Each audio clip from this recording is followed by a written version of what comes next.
In today's video, I'm going to teach you how to sort groups in Airtable and order groups in Airtable Super.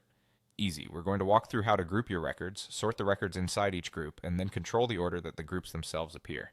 By the end, your view will be clean, logical, and tailored to how you actually work. Start by opening the table you want to organize. At the top left, click the Group button. Choose the field you want to group by. Common choices are status, client, or category. As soon as you pick a field, Airtable will section your records into collapsible groups based on that field's values. If you need more structure, you can group by multiple fields. For example, you might group first by client and then by status, which creates a nested layout that's great for prioritizing within each client. Next, let's control the order of records inside each group. Click Sort at the top left. Choose the field or fields you want to sort by, and set each one to ascending for A to Z or smallest to largest, or descending for Z to A or largest to smallest. The important thing to know is that every group automatically follows this same sort order.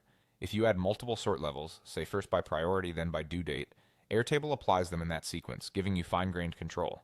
This keeps each group tidy and consistent without you having to sort them one by one.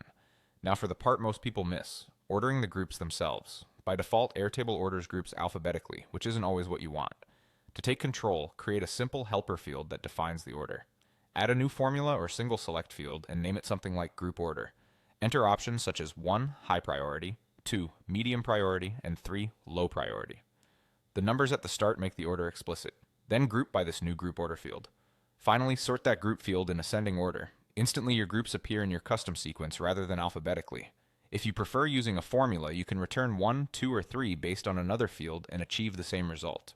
Once everything looks good, you can hide the group order field to keep your view clean. Airtable will still use it behind the scenes. That's all there is to it. Group your records, apply a consistent sort inside each group, and use a small ordering field to control how groups are arranged. This gives you a view that matches your priorities and makes scanning your data much faster.